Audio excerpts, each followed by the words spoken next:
Hello, everyone.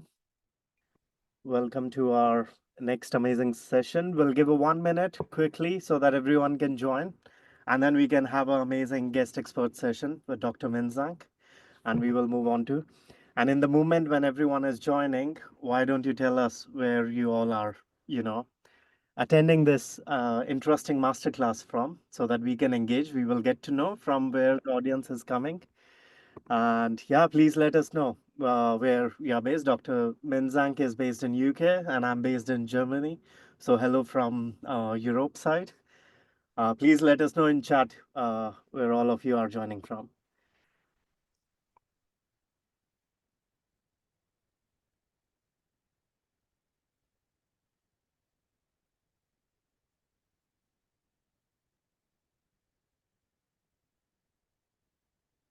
I see Swansea, Wales. Okay. Yeah. Speaking of Bangalore, India. Really. We Yeah. were just talking about Bangalore. Bangalore before. Yes. Hello from Madrid. Germany. Okay. Switzerland. Good. Oh, we have quite Torino, France, Denmark, Germany, Hamburg, uh, Alabama. Okay. quite Ever, UK, early for that. Belgium. Yeah. That's good. Slovenia, good. Hate to say, I've been pretty much to everywhere except Bangalore, India. I think most of the places I've been. Definitely, man. I think we can plan because in India, definitely there are lots of industry where EMC is a problem, and they were Yeah, definitely working on the new electronic products. yeah, So yeah, thank you everyone for joining. I will quickly share my screen, and please, it would be great if you let me know if my yeah. screen is being visible, and then we can start this interesting webinar without further ado. Just 1 second.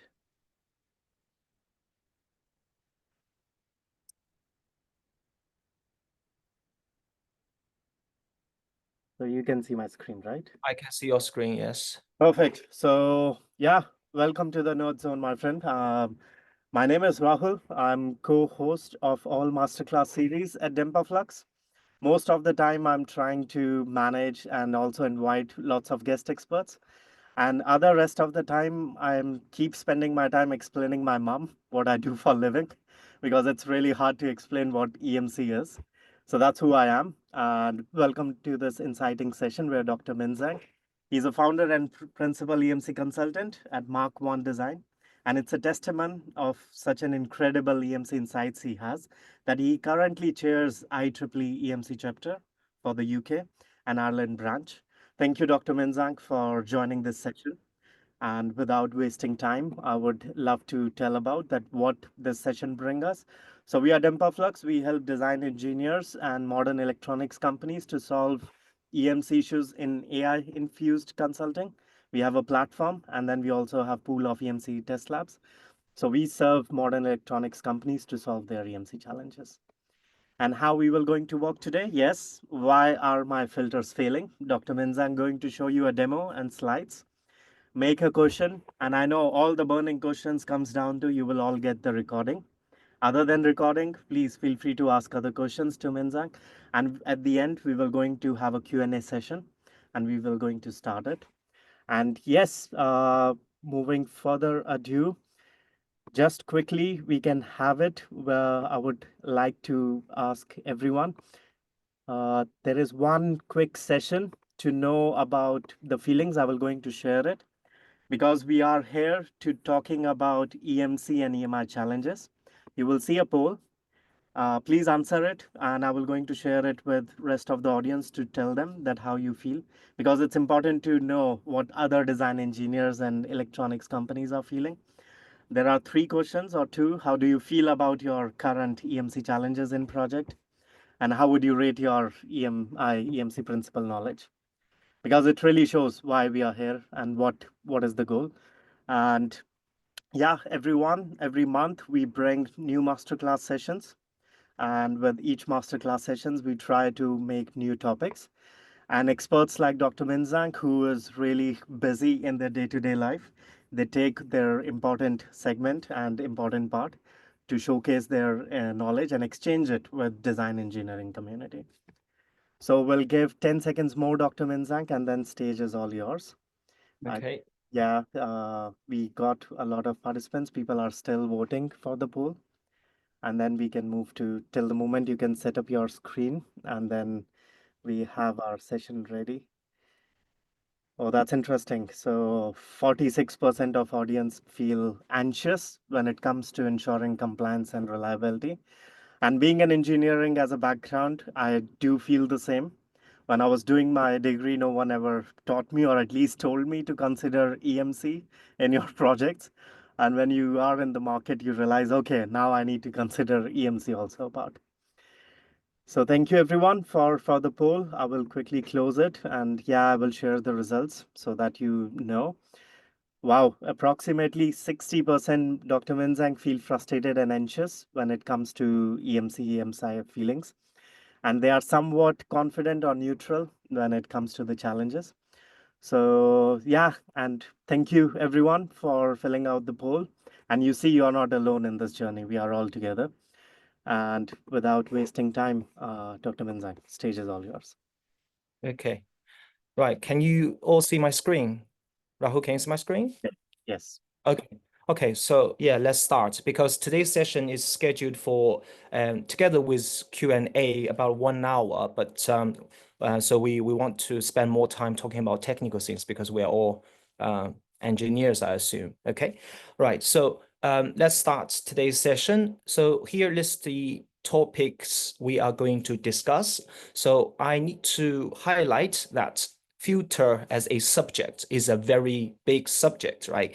So you can't really cover the whole subject within 45 minutes, right? So in this case, I have to really select some of the topics I think would be really, really relevant to most of the people who are, tuning in today.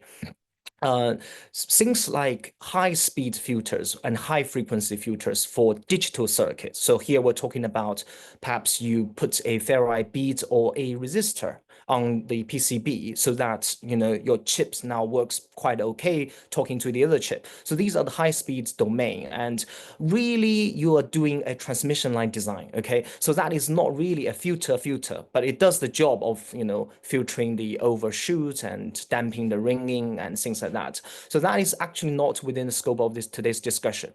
And also, we are focusing on the PCB level, but we are not really going to talk about, for example, the layout stack up and things like that. So we are focusing only on a very niche sort of subject, which is related to filter. And to be precise, low pass filter for EMC, EMI applications. Okay, so so I just wanted to basically give you the window of what we are going to discuss. Okay, so during the discussion, we're going to talk about some basics, right? Basics of EMC filters. What is a common mode filter? What is a differential mode filter? So these are really for sort of engineers who are more entry level or junior level engineers. Then we're going to move on to talk about insertion loss and filter impedance and performance of filter. So these are pretty much designed for like senior level engineers who heard about insertion loss, but perhaps not really familiar with how they define, the standards define insertion loss. How do we measure the insertion loss? And we're gonna show you about 3 or 4 case studies, very practical, right? These are the case studies I personally worked on, and hopefully the stories we're gonna share is a powerful tool for you to really sort of realizing, oh, that's the problem with my filter design. Okay, so really we're based on let's say practical base, not really focusing on too much on the theoretical part. Okay, and to make it more fun, I'm going to do a demonstration. Okay, so at one point, I'm gonna basically switch to my camera and I'll do a small demonstration. So again, hopefully the demonstration again is a powerful tool to show you some of the subjects we cover. Okay, so that's it. So very quick introduction of my company. So mainly we do 4 things. We do EMI troubleshooting and solving problems, okay? And when we say EMI troubleshooting and solving problems, we always aim to solve the problems using the most cost-effective solutions. Because eventually, you know, everybody sitting here can solve EMI issues. It's just you throwing lots of money, resource, time, you're going to solve it, right? But how you solve it smartly is the next level, right? And we also do pre-compliance EMC assessment, and we do training a lot. And also we now host the UK's #1 EMC and compliance related conference called EMC and CI. And next conference is scheduled for next year, May the 19th to the 21st. That will be in Oxford. So if you fancy visiting Oxford as a city, or you know, also learning a great deal on EMC and compliance, then definitely check it out. Okay, so let's move to the basics. So when I say, you know, at the beginning, I said today's session is all about low pass filters, because, you know, I just wanted to focus on this, you know, section about low pass filters. So typically speaking, when you make a low pass filter, you have a few options, okay? You can choose the very simple component. So here, as I show you, right, you can either use a inductor, which is a high impedance component when it comes to high frequency, because the impedance really of a inductor is 2 pi FL. Everybody knows this equation, right? So as your frequency increase, given the same inductance value, then this impedance basically starts increasing. And if you look at the capacitors, the impedance is 1/2 pi FC. So that means given the same capacitance value, as your frequency increases, your impedance starts to drop. So that's really the most fundamental parts of filter, right? Everybody understands this, L and C. Okay. But most of the time, people make low-pass filter for EMC applications. So here, again, you have two options. So you can either choose a LC filter or a CI filter, but depends on your application, as you can see here, right? So in this diagram, what we're talking about is purely differential. So when we say differential mode, let's say this could be your live or neutral, or this is your power, let's say 12 volts and 0 volts, or this could be a CAN bus plus, CAN bus negative. So this is really the differential mode we're talking about. But it's the principle is the same for common mode as well, as we will discuss later.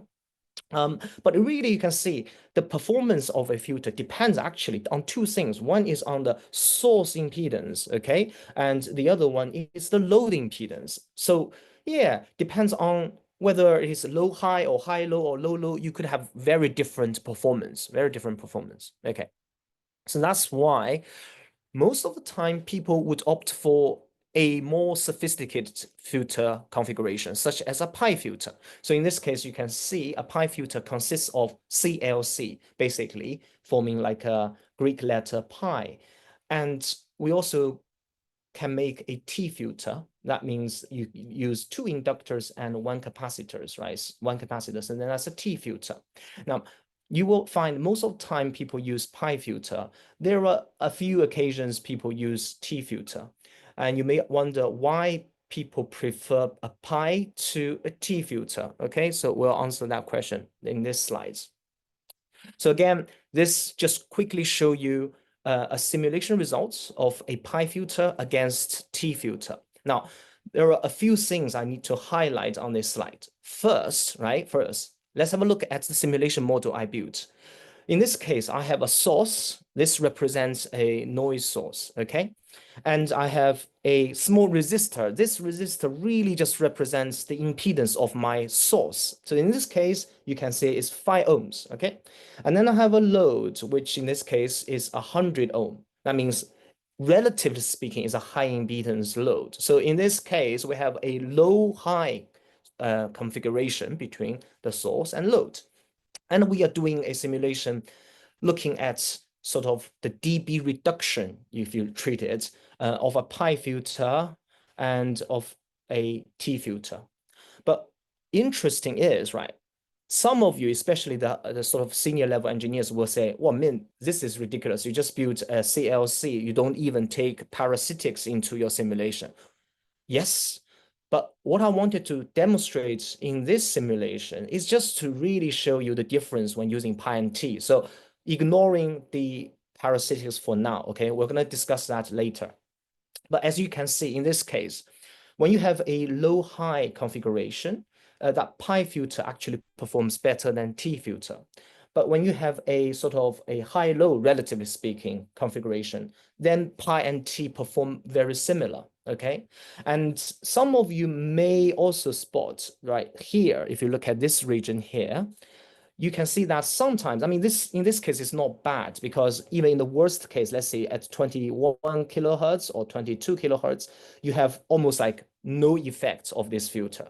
But sometimes you can see in the manufacturer data sheets, when they show you the insertion loss, sometimes they even have something like this. So that means this actually is not even filtering the noise, it's amplified noise, okay? So that's another thing you need to know. But yeah, as you can see, because of the performance, based on these two simulations, I would say, yeah, I would prefer a pi filter in general, okay? There are many other reasons that I would prefer to choose a pi filter over a T filter. So for example, cost-wise, so if I make a pi filter on a PCB, all I need is an inductor and two capacitors. These two capacitors might just be surface-mounted multi-layer ceramic capacitors, right? So if you look at the cost and the size, I mean, this is really good. Whereas if I use a T filter, then we're talking about two inductors. Inductors, generally speaking, are more expensive than capacitors. And you also have to take taking into the account of the current rating, the magnetic, saturation of the magnetics and things like that. So yeah, another reason of choosing pi filter over T filter. And sometimes when you have two inductors next to each other, right, especially if you work for a volume manufacturers, you're making a filter. And often you don't really select the shielded inductor, right? Shielded inductor is pretty good. I mean, they are widely used for switch mode power supply design, okay? And if you don't use them, then you are inviting a big problem, right? So, but for filter inductor, sometimes you don't really need a shielded inductor. I mean, of course, you can use a shielded inductor, but that just adds some costs. But think about it. If you have two inductors next to each other, you're going to have magnetic flux between the two sort of interwinding to each other, right? And that's what we call a coupling effect, okay? And that means the performance of each inductor will drop, right, because of this effect. So that's another reason I would prefer pi on a PCB level, definitely, to T. Okay, so let's move to the next. So these are pretty basics. Now we're moving to a slightly advanced subject, which is common modes against differential mode filters. Now, we are not going to spend time today to really explain what is a common mode and what is a differential mode. And I know lots of people understand this and lots of people think they understand it. But really, if you really want to understand what is a common mode and what is a differential mode, you have to see things using field theory rather than using a circuit theory. Because from the circuit point of view, having two currents, like common mode, right? Two currents go in the same direction, it just doesn't make any sense, isn't it? Whereas if you look from the field perspective, when you have a field propagates from the source to the load at, let's say, approximately close to the speed of light.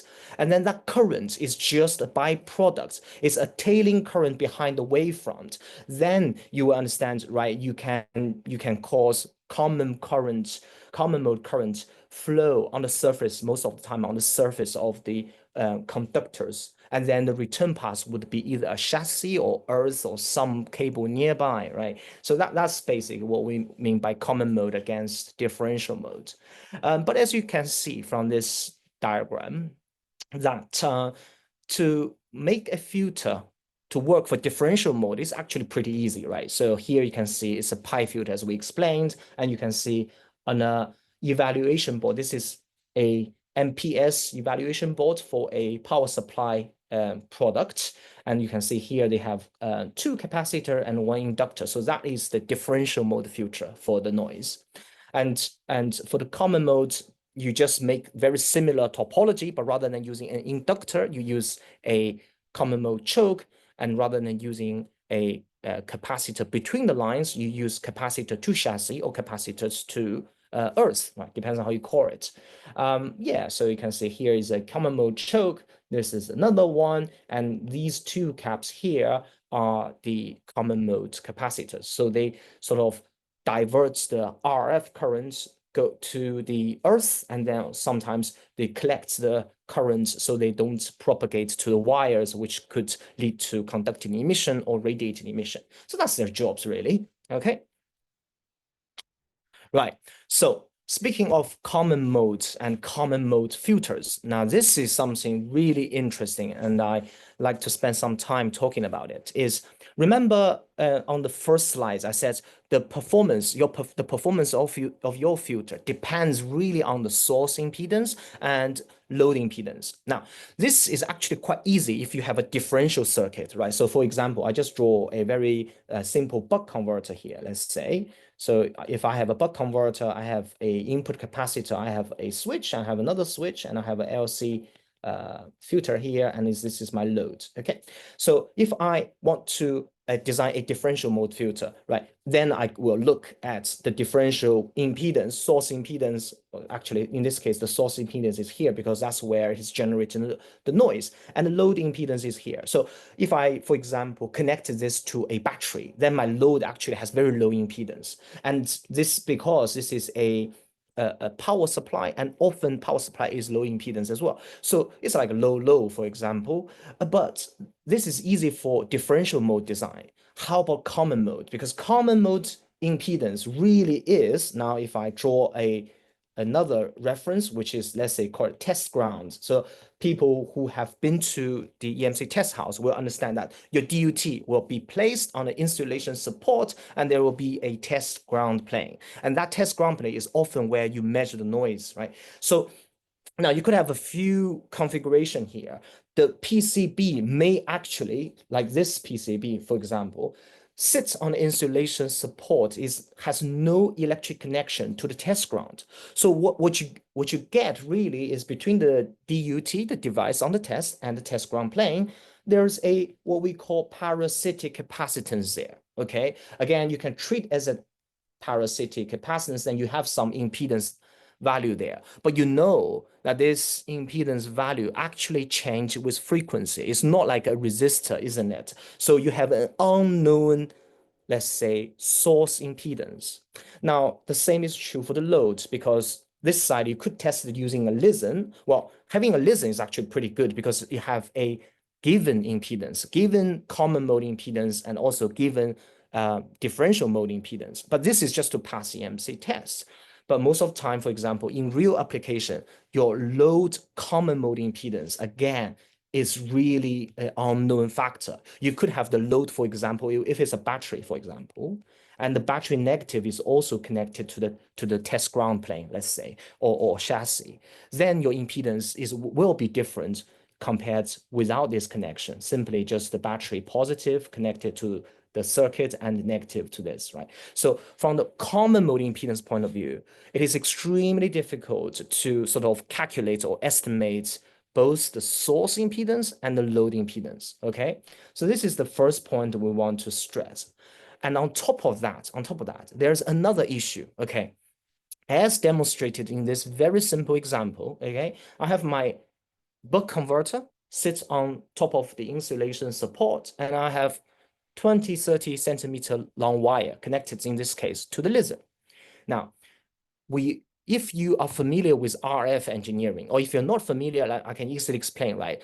Every cable, given a length of a cable, right, they become like a radiator or like an antenna, right? And they will radiate at a certain frequency. And there's also an associated phenomenon called voltage standing waveform, which means at a certain frequency, you have standing wave. That means you have very high voltage peak and then low voltage now, and peak and now, peak and now.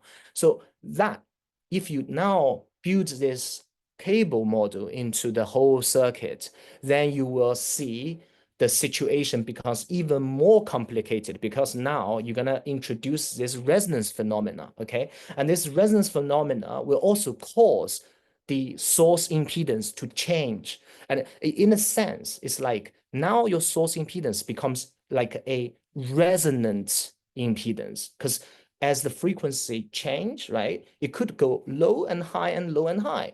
So now you think, wow, how do we design a common mode filter then if we know the sources behave like this, right? It's not like a constant value. It's not like a fixed value. How do I design my filter, especially the common mode filter?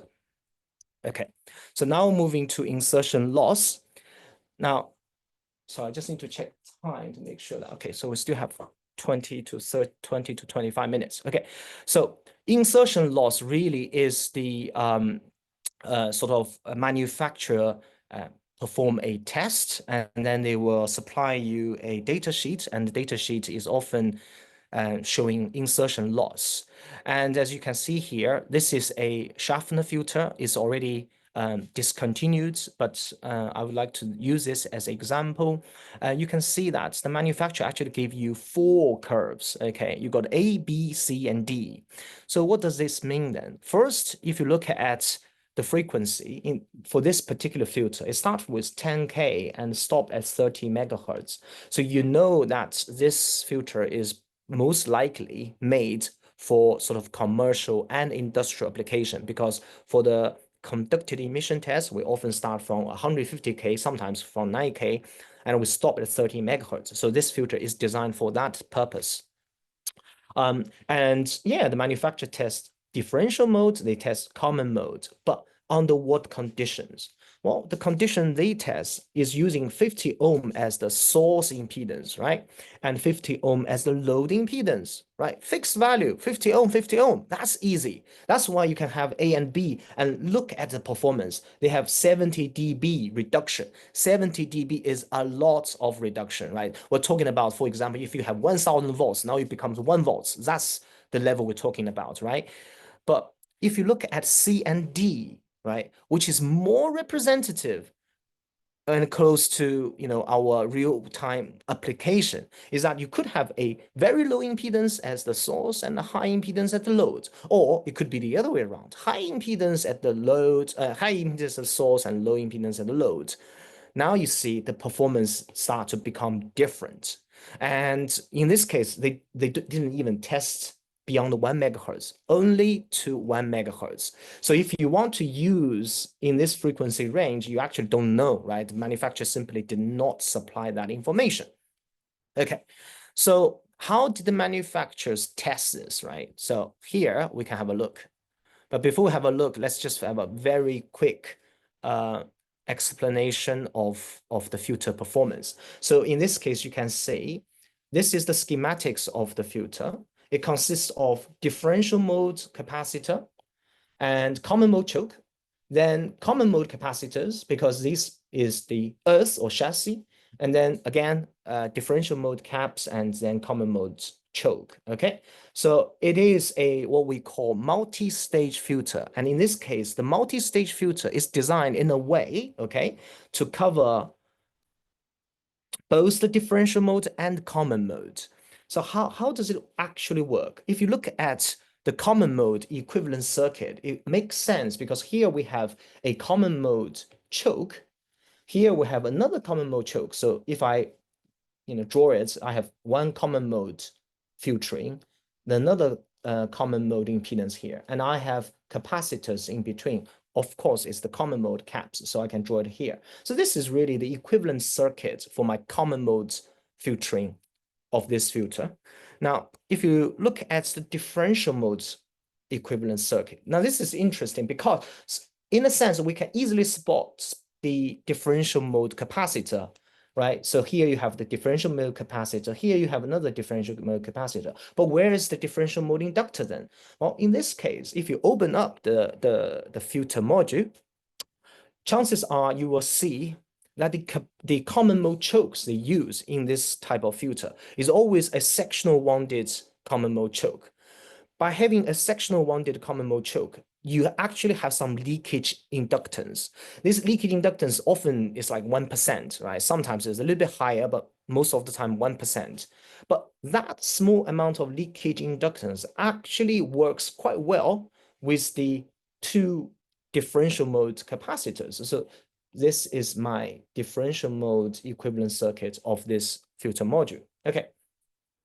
Now we test this. How do manufacturer test this? Well, I can easily simulate this, right? Just to use again, simple simulation model without taking the parasitics into account, okay? So I can just build the filter according to the manufacturer data sheet. And in order to plot the ABCD curves, same as the manufacturers, what I do basically is I have my circuit. You can see this is just my normal circuit without inserting the filter, okay? So here you can see I can define my source impedance, I can define my load impedance. So I can then insert this filter module. Then what I do is after I click the run, and what I do is basically measure the voltage difference between this point and this point, and I do a dB. That's it, simple as that. And that will give me the differential mode insertion loss. That's just how easy it is.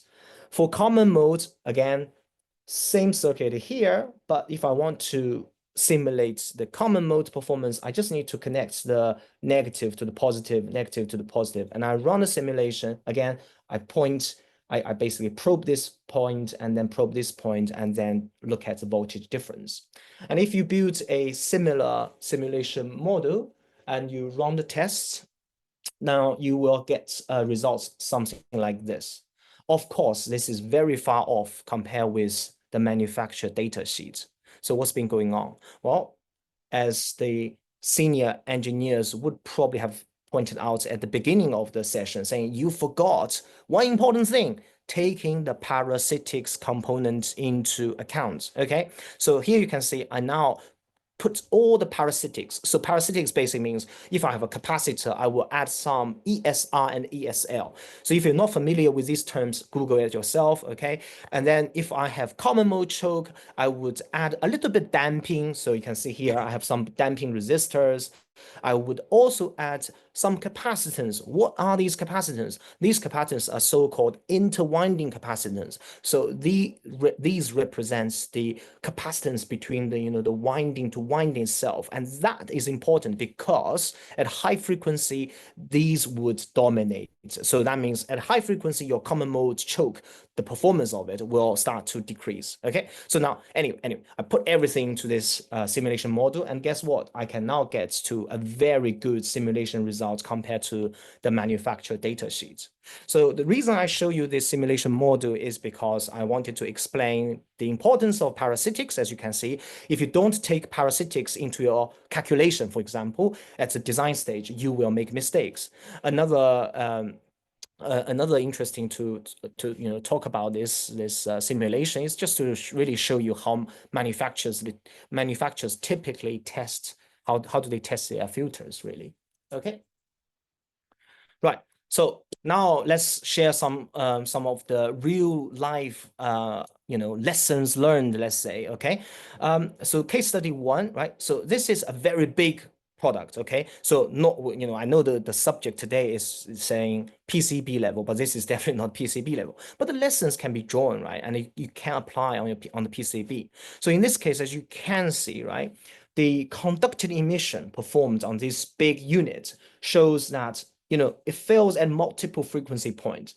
Now, if I forget about these points and only focus on these 2 points here, right? One is about 300 kilohertz, one is about 400 kilohertz. So these two sort of peak exceeding the limits, both on average scanning and peak scanning. So what's been going on? And you have, the manufacturers have one big filters on the input, the other one on the output. So why do these filters fail to deliver? Now, I look at the manufacturer schematics, right? Now, here's an interesting thing. You see, they use a 3-phase, 3-wire common mode filter. Not only common mode filter. I mean, this filter will have differential mode as well. So it's just 3-phase, 3-wire filter, right? But what they forgot is to include the neutral wire, because the manufacturers would be thinking noise would be just on L1, 2, 3, isn't it? It's not going to be on the neutral wire. But you know what? Just this mistake caused the whole problem, because in this case, the noise, even at 300 kilohertz, is predominantly common mode. Predominantly common mode.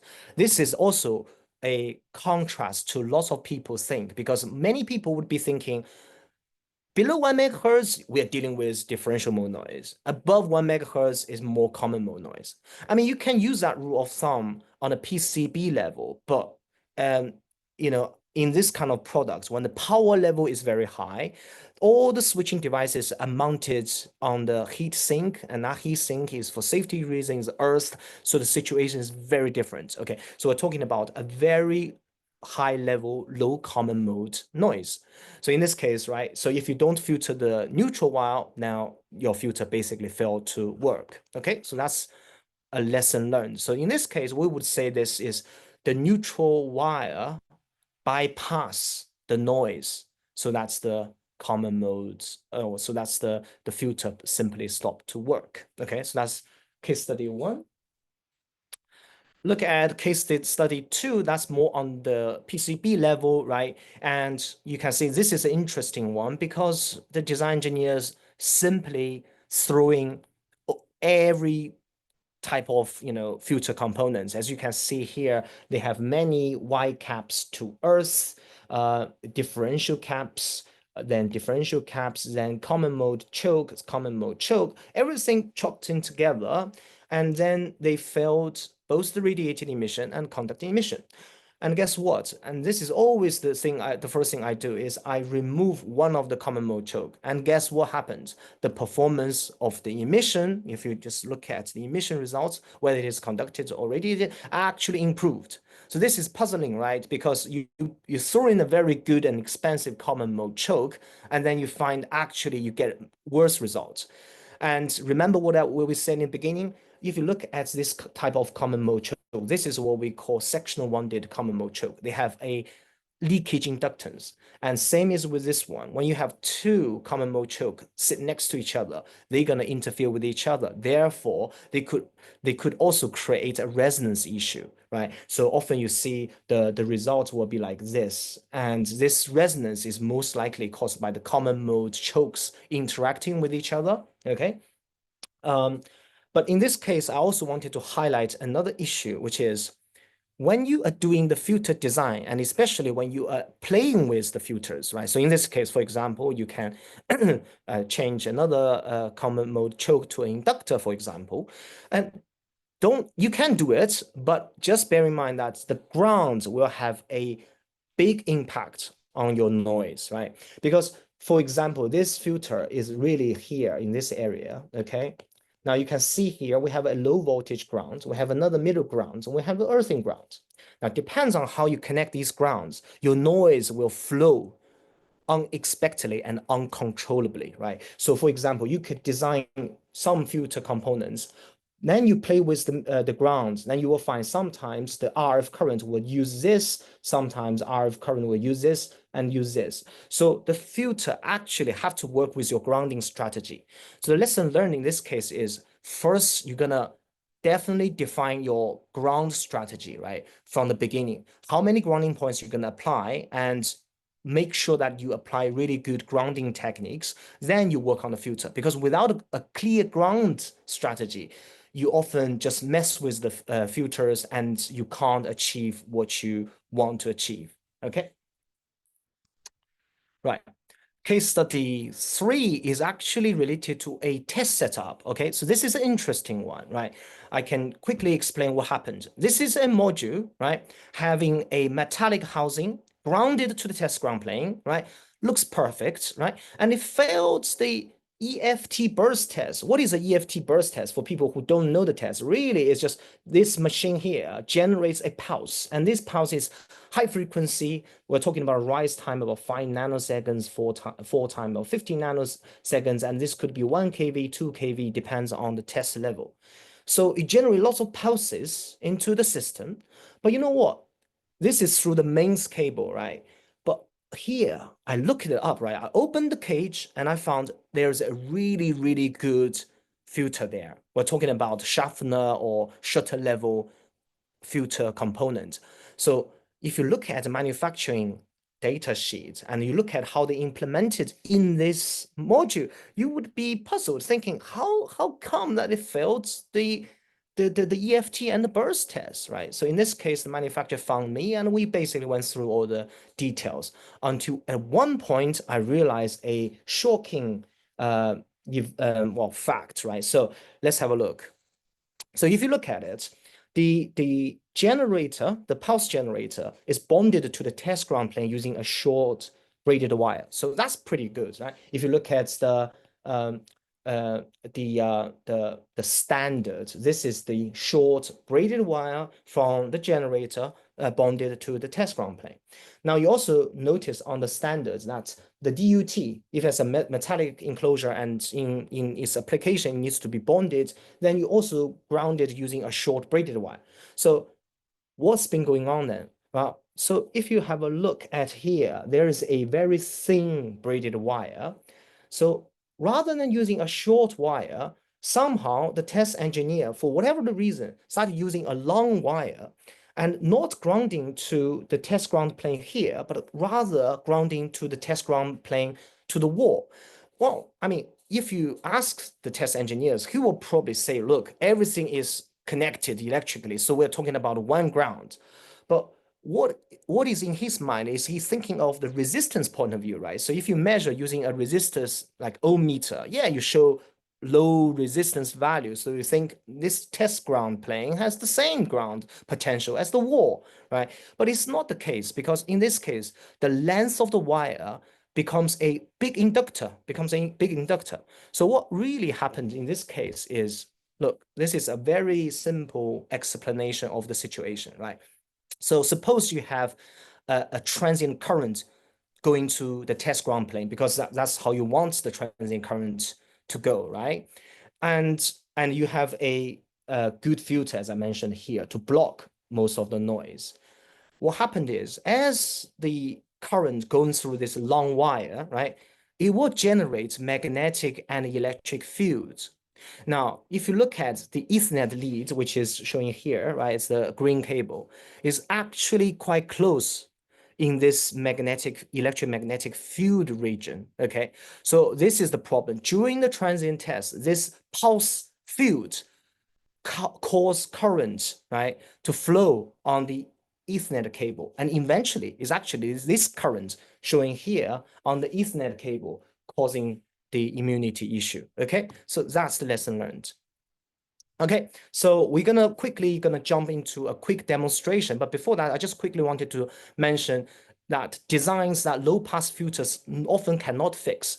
First is, we mentioned, if you have grounding issue, then definitely you need to sort your ground problem first. If you want to learn more, here you can click the YouTube video. So I did a video with Robert Ferenek, so check that.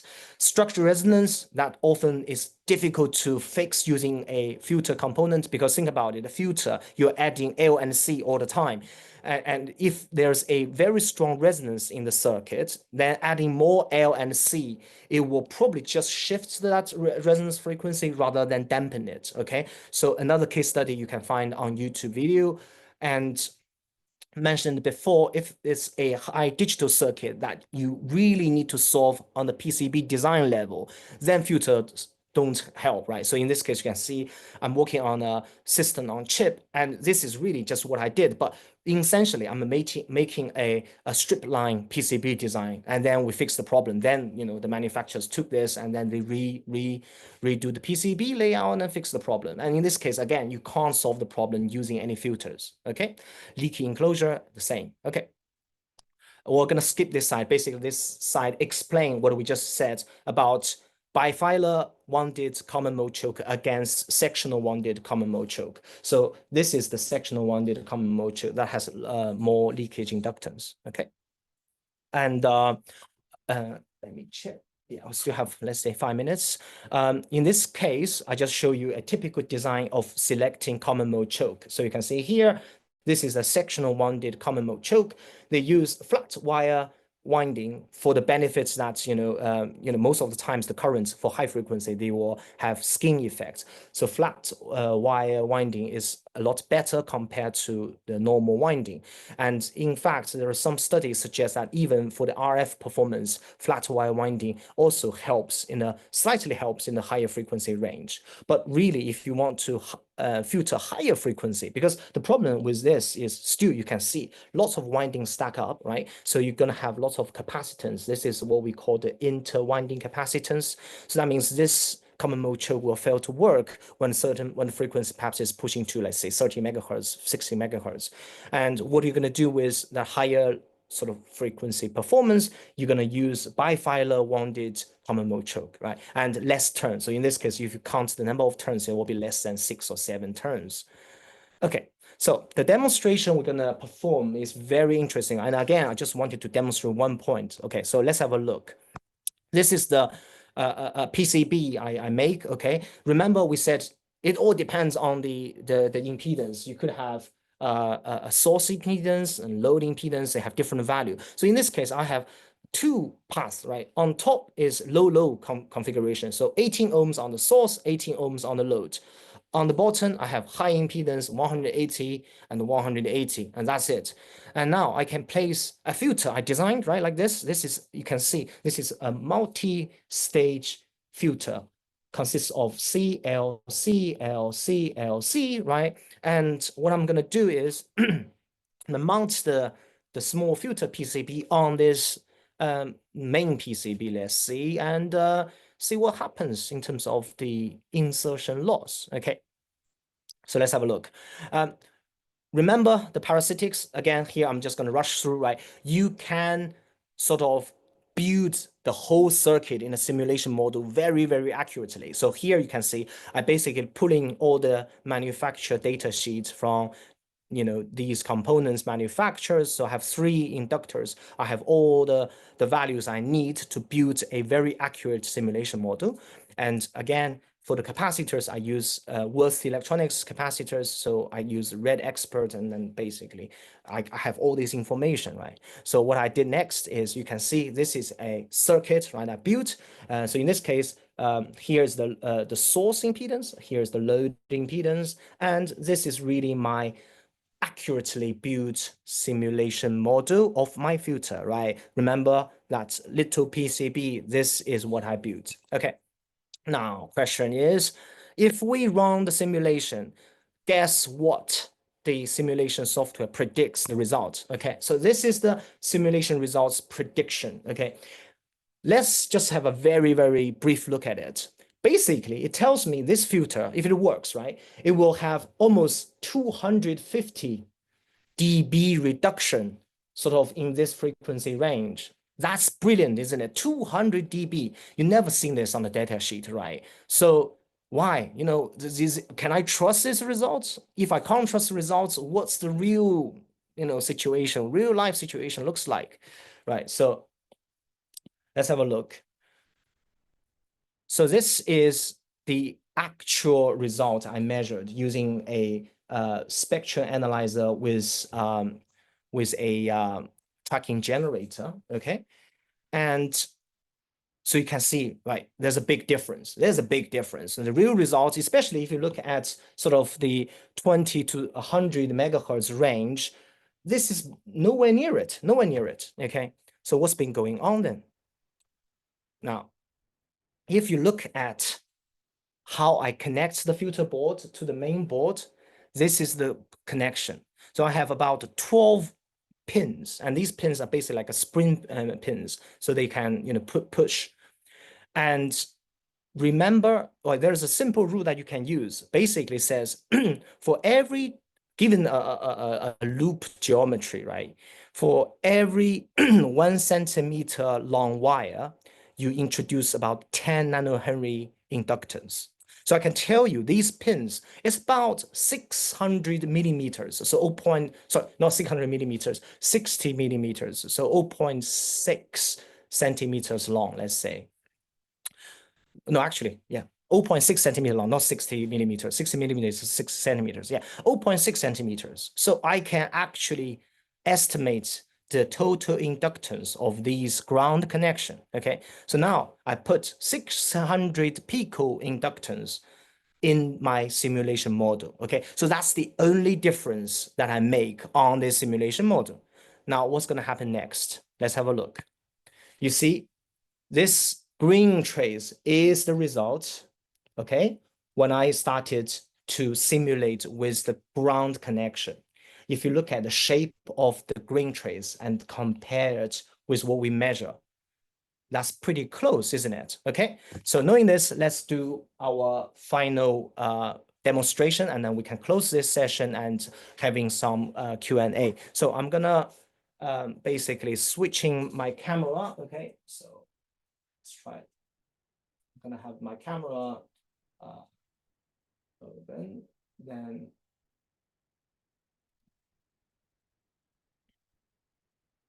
okay, so you can see my screen now. Okay, so let's have a look.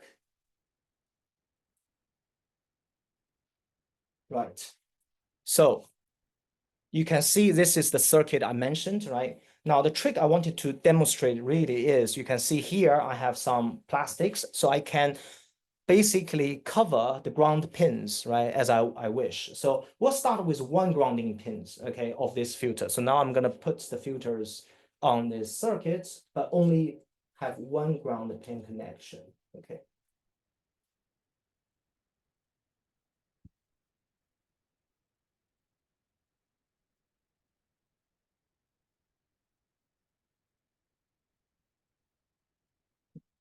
Okay, so we start with one pin grounded, okay? So you can see I also draw the blue trace to just mark as a benchmark, okay? So now, as you can see, what I'm gonna do is I'm gonna basically pull the plastics.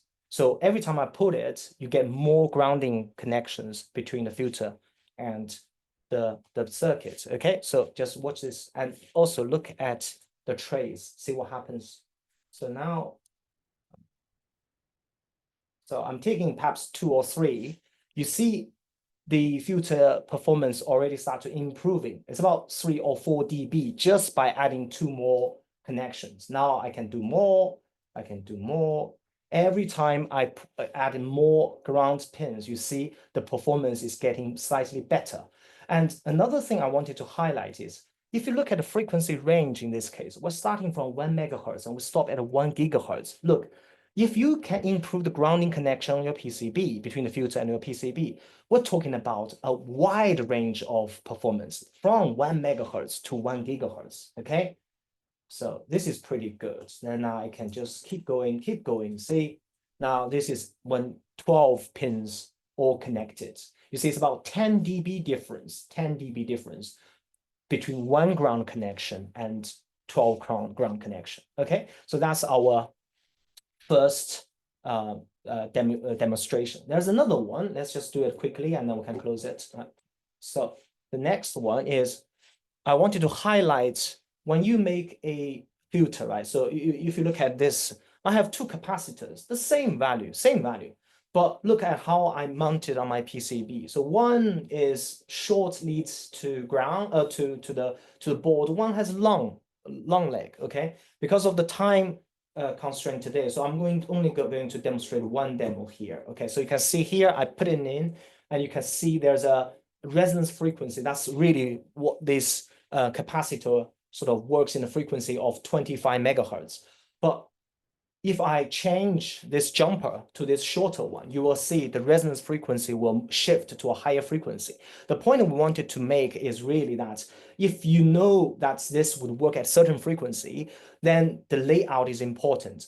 So I'm only going to do one demo here, right? So look what I do now. I'm going to push this capacitor down to the board and see what happens to that resonance frequency. Because we said inductance is all to do with loop size. So think about this. This is a big loop size, right? But if I push it to the filter PCB, my loop size is going to reduce, right? So if you look, just look at, I push, look at that resonance there. It starts to shift to the higher frequency level. Look at that, right? So if I push down like this, that almost shifts to close to 30 megahertz. So if you measure that and this, they are pretty much similar. But the point we want to really make is the leads introduce inductance, and it's all the loop size that matters. Okay, so right.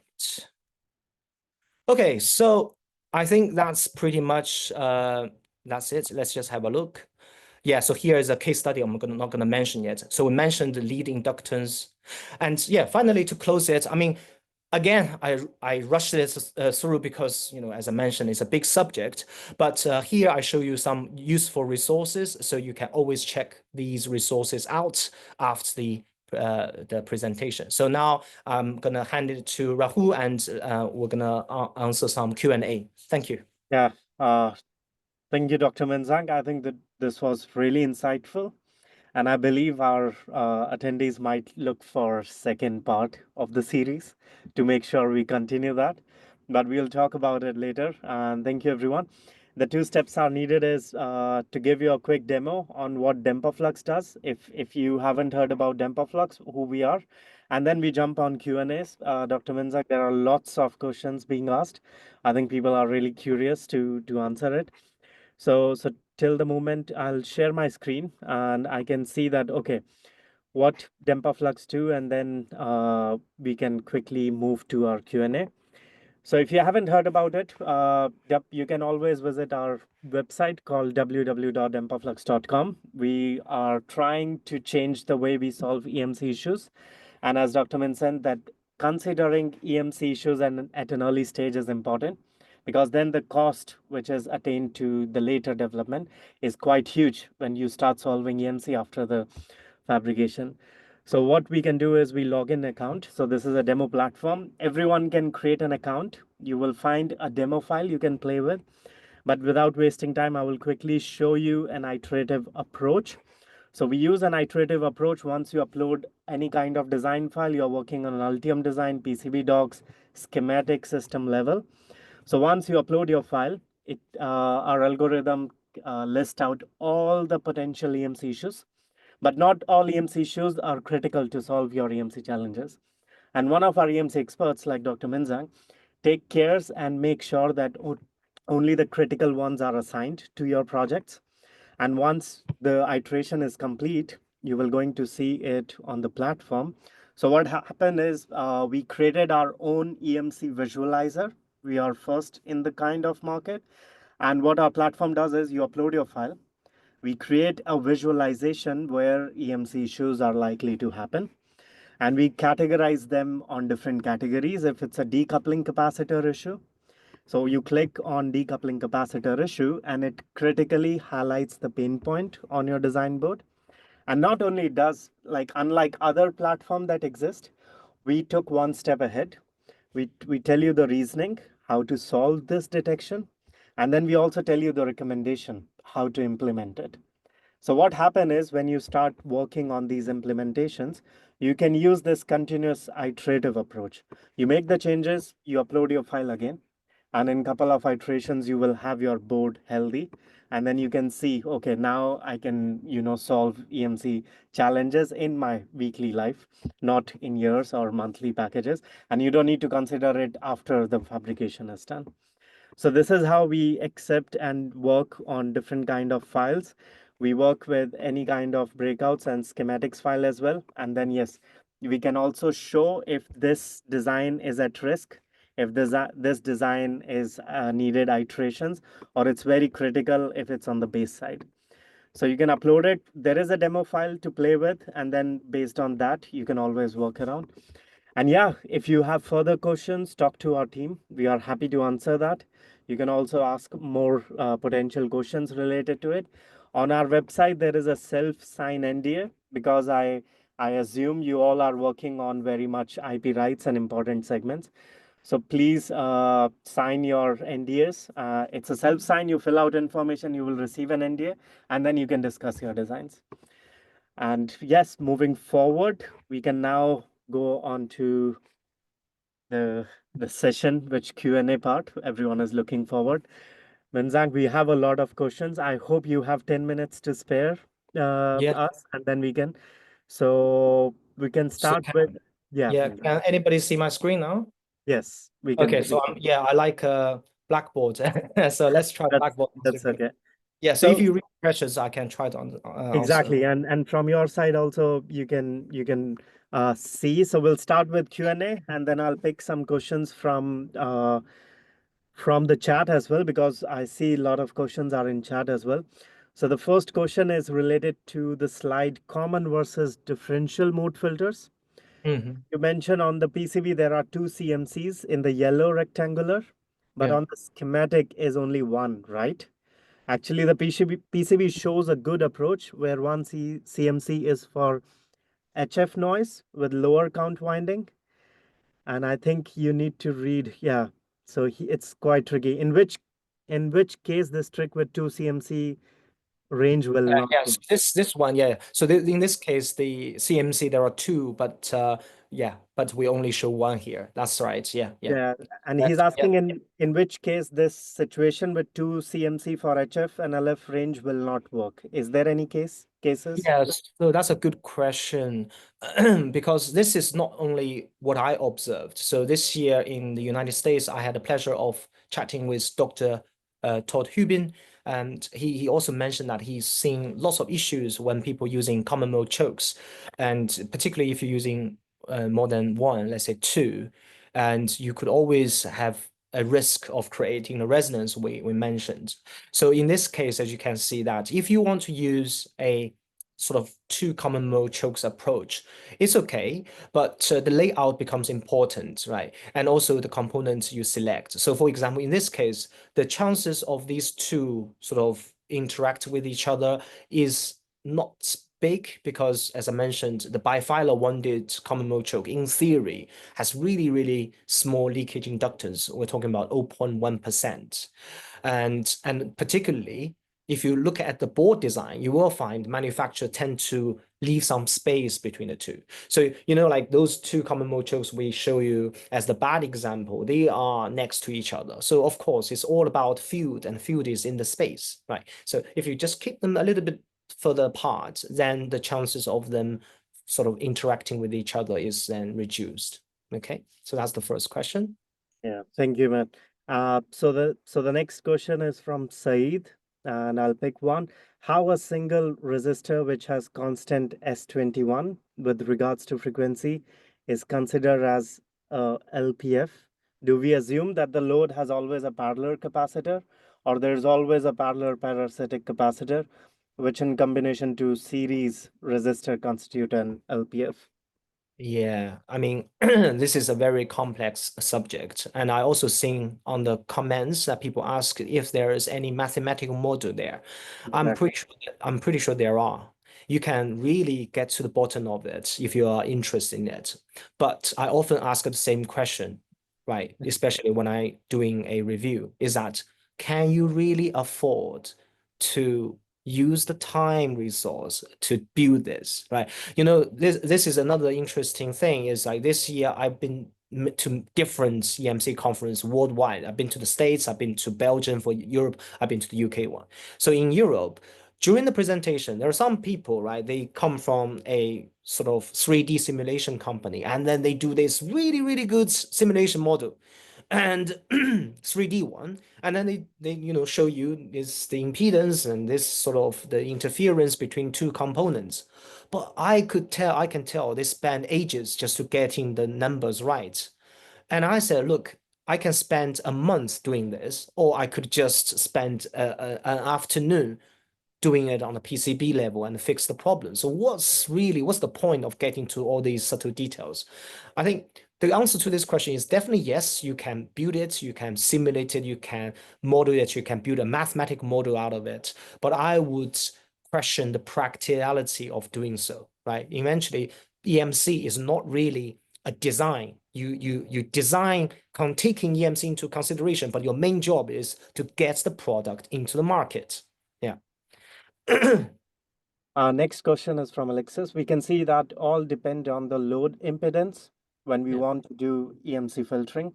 What is the best way to measure this on PCB, for example? Are you Yeah. using DNA, impedance analyzer, or other methods?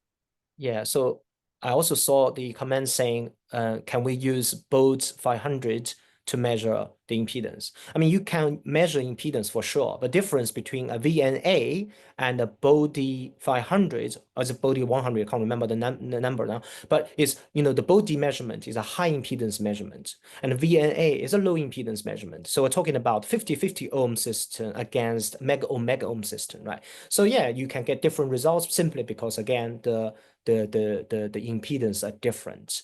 Again, I would do like VNA also gives you the phase relationship of your filter. It's pretty useful, right? And also Bode is very useful, especially if you're doing a switch mode power supply design. You put the filter there and then you have the control loop closed, right? And then you do a new Bode plot that will tell you whether your system is stable or not. So I would definitely do that, right? If I were you as a design engineers.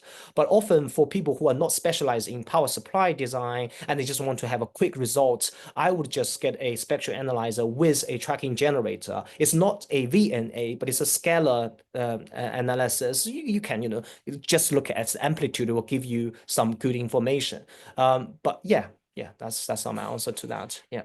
And next question is how can we simulate ferromagnetic core choke that we use over the wires in CST simulation environment?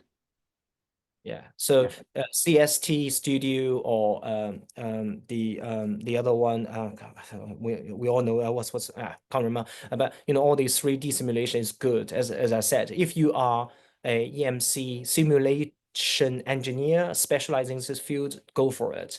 But I'm not a EMC simulation engineer. I'm a problem solver. So for me, again, is I need to look at the costs that is associated with learning the software, and it's a big learning curve. That's my only comment. But otherwise, yeah, you can use it. But for me, I can do it on a SPICE model. Even with a SPICE model, I can take the flux linkage lookup table and I can implement it, or I use some very cheap available tool online, such as there are loads on the internet. I can just do that, right? For me, it's all about cost effectiveness. Yeah. Thank you. And one question is from Kiran. Context for an IoT board from the AC mains 230 volt to Yeah. bridge rectifier and then to flyback converter to for an MCU chip. Here in Yeah. this case, whether there is a need for EMI filter between AC mains and bridge rectifier? Oh yeah, of course, absolutely. Yeah. So AC mains, bridge rectifier, then you probably, as you said, if you have a flyback converter, then yeah, you will need a differential mode between the rectifier and flyback converter, and then you will need common mode choke on the AC side. Yeah. Next question is from Sohail. For a complex system like industrial machine, which has earth, productive, earth, Yeah. connected to circuit ground, is Yeah. using common mode filter. Yeah. What about shield effectiveness under these conditions? Yeah, that's a very good question. So let's just spend some time on this specific question because it's a good one, right? So for the industrial application, as we mentioned, right, the challenges, the challenges are, let me just draw this, right? So if it's a big power stuff, right? Big power, we're talking about, easily 30 kilowatts above, right? So whether you're using IGBT or use silicon carbide devices, right? Fancy ones, whatever, you're gonna have a problem of cooling these devices. So how do you cool these devices? You're gonna apply thermal paste between the device, right? And the heat sink. And then as I mentioned, often these heat sinks are just directly connected to a earthing lead. Let's say this is your protective earth in the system. So as a result, you can imagine this device will generate a high dV over dt, and it doesn't really matter the switching frequency. Lots of people talk about switching frequency. In this case, it could be only 20 kilohertz if it's IGBT, or maybe even 10 kilohertz. And because the dV over dt is so high, right? We're talking about 600 volts perhaps against 15 nanoseconds, Rich. And the current, and what's the current? Current in this case is not really the load current. Lots of people think it's a load current matters. No, it's the displacement current, IC equals what? C delta V over delta T, right? So if you have a high dV over dt and you got some capacitance, and in this case, it all makes sense because the devices you're using are massive, right? big devices for the power handling and heat dissipation. The heat sink is massive, so the capacitor is having a large capacitance value. So therefore, you're going to have lots of displacement current. And this is really what we mentioned, the low frequency common mode current, and they're going to flow. And often you find they flow using the earth wire. So that's why the earthing wire also needs to be taken care of in such system. Now you mentioned that filtering and shielding. Now for this kind of product, you will always, well, not always, but most of the time, you will have a commercial off-the-shelf filter, which has a metallic housing, has a good grounding point where you mounted this close to the sort of the entry point of the circuit. So just follow the good practice. This filter will always be best performed if this is placed at the entry point where your mains goes into the to the unit, right? And also making sure that the grounding connection is perfect, because you can't really afford, as we mentioned, to use a long grounding wire. So that would just defeat the purpose of the filter. And the cabinet itself, should fulfill the role of grounding, continuous grounding, and shielding. But I reckon, yeah, I do agree that in this type of application, this issue is always number one issue, because the earthing wire carries so much current and it's challenging, right? So if you want to learn more on this, you should read the article I put in the link. I have an article on this specifically. But just on this subject, I wanted to quickly show people that another thing is, right, so we didn't spend time on this, but if you look at this example here, not this one, so where's the example? Yeah, this example here. So this is a, your typical gallium nitride device based phone charger. This is a small charger. You find these days everywhere on Amazon, right? You put in fast charger. It's all called GaN chargers. And now you look at it, you can't help but notice there's some copper or aluminum, depends on the sheet basically around the PCB. And you will find here, this also has a sort of a shield. So they are sort of wrapping the PCB around. That's basically demonstrated here. This shield, if you want to use this shield, then this shield must be grounded. So how do you ground it? On the low voltage side, it's pretty straightforward, connected straight. But on the high voltage side, because this kind of product does not even have an earthing wire, this is what we call class 2 product. So it's double insulation, they only got live and neutral wire. So where are you going to ground the other end? So in this case, you can use a small picofarad capacitance connected to the neutral. Okay, so yeah, so that's a good question. So it's worth spending some time. Yeah, thank you, man. I think we can answer one or two more questions. I think one question is from Louis. Have you Yeah. used board 500 to measure common mode and differential mode insertion loss? Yeah, so I already answered that question, so we can move to the next one. Yeah. Yeah, I think one is from, yeah, Devprat. How can we do parasitic estimation if we are reverse engineering EMI filter? Yeah, this is a tricky one. Reverse engineering, if you don't know the part number, is tricky. But if you have a VNA, then again, it's pretty straightforward. You measure the inductance, you measure the capacitance, you will for sure see a resonance in the VNA plot. Then you can do that. Okay, and I just saw another question, so I answered this question. I guess we Yes, can close please, the please go session. ahead. Yeah. Yeah. So one question asked like, oh, the inductance we put in here, one engineer mentioned it should be 6 nanohenry rather than 600 picohenry here, right? So I'll just explain what it means. So I mentioned that typically speaking, if there's a like 1 centimeter long wire, we can say using rule of thumb is 10 nanohenry. Okay, 10 nanohenry. So in this case, we said it's 0.6 centimeter. So yeah, 6 nanohenry. But don't forget, that is only 6 nanohenry on one grounding point. So now in this case, I have 10 or 12 in parallel. So when you have 10 inductance in parallel, you can have, well, you can just use a simple calculation, 6 divided by 10. So that will be 0.6 nanohenry. So that's why I get this value. Okay, so let's explain this. That sounds good. So I think, yeah, man, for this session, we are good to go Okay. because we are over 15 minutes, and thank you for your time. No And problem. for everyone, we are coming with future webinars as well and all the masterclass session. And I hope so. Before jumps in, I would like to know what kind of webinars and topics you would like to see in future. There is a okay, it's not. Can you please put it in chat? What topics? Yeah, so I think the poll is not set up, but please let us know via emails and then what topics you would like to see in future. And yes, please also follow our LinkedIn page. We will coming with future masterclass session. And thank you, Dr. Minzank, again for your time. Yeah, I wish to thank all the people who are still here. Massive thank you to all of you because, I forgot to mention that, people say treat me as a EMC consultant, but really I think I'm just an engineer like yourself. So we all learn from each other. So yeah, I hope you enjoy this session, and I'm sure I probably made some mistakes to some people, but yeah, correct me and feedback. That's also important. So that's how we improve ourselves, right? Thank you very much for everyone.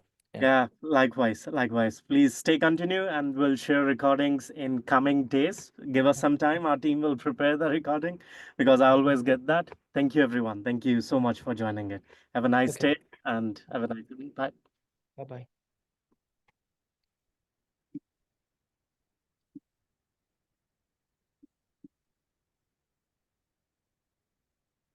So, man, I think I'm going to jump, and once I'll jump, this session going to get closed. Okay. Yeah. So. Okay.